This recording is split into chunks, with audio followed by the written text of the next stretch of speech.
Tani, welcome to video 1 of your kombucha class. Kombucha is such a tonic. I love it so much, and so does every single one of the yummy people who have come through our classes or even just come through our stands. I'm so excited to share with you how to do this for yourself. Follow these next few steps. Grab a SCOBY, get your first big jar. You need some tea, green tea preferably if you have the June kombucha SCOBY. Otherwise you can have some black tea, some pu'er tea, oolong tea, but you have to have a green as a base if you're doing the June kombucha. Grab a bunch of cloths, rubber bands, plastic utensils, funnels, and plastic sieve, and then you're on your way.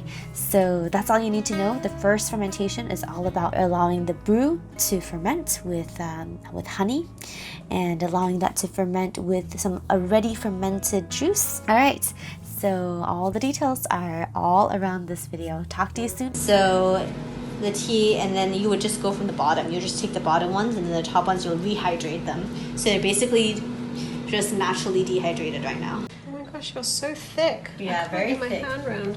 Yeah, and so it's like, so you basically cup it out. Oh, so you guys can have 3 in there. There's already like, you can split it into. Ooh, oh my god, it's like a placenta. Uh-huh. So thick. Yeah, you can grab that one for yourself. Come. Yeah, you just peel it off. It's kind of in layers. That's really thick. Yeah, you can pick that one. You can put it into your jar. Oh, this is your new home. Okay, so usually what happens is that you do a 1-to-1 ratio. So whatever this starter liquid is, you want to double it. With the tea. With the tea. And then that 1-to-1 ratio will then become a whole new brew, and then you add another 1-to-1 ratio, so keep doubling it up until it hits the full brew.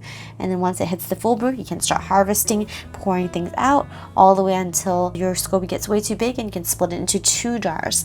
But right now what you need to know is that you need to just fill it up and continue doubling up your SCOBY size, or the size of your brew, based on the starter liquid. Double it up, starter liquid, double it up. Always keep the starter liquid at a level that covers the SCOBY. This is my hotel, and it will always be the original, is it right? Yeah, for me. This is for you, yeah. Mm-hmm. For this much water, I just add 3/4 of a cup of honey. So cup like this, 1.5 cups of honey for 10 liters. 3-liter jar, I usually would add about like a 3/4 cup, or maybe half to 3/4 cup, depending on how fast I want to harvest. And then for yours, for a 4-liter one, I would add 1 cup. Honey plus tea, is it right? Honey tea, basically, yes. So I like to add like 8 to 10 bags of tea, but people usually, they add less, they add like 5, but because I have abundance of tea, I usually go like 8 to 10. So that's actually, yeah, we can just do that batch. And then that should be enough for that. Yeah? Yeah, or a little bit more, yeah.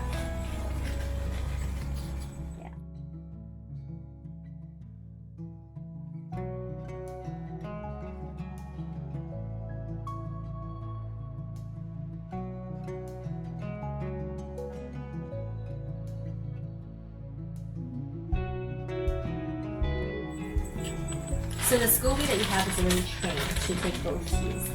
So it's not just purely green and honey. And we add the honey in. Yep.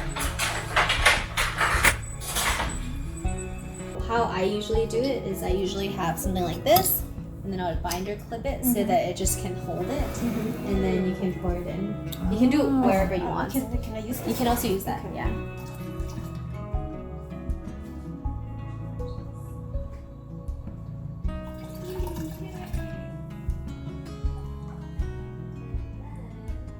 That you need the temperature correct. Did we talk about that? Temperature, light, and it needs to be properly sealed. So all of the top needs to be sealed and needs to have air directly going into it. Some people put a cap on it and you don't put any air, and that's not too good for the SCOBY. First fermentation needs to breathe. Because it needs to just have the full potential to like live and to thrive. So you don't close the lids? Well, the first fermentation, no. Okay.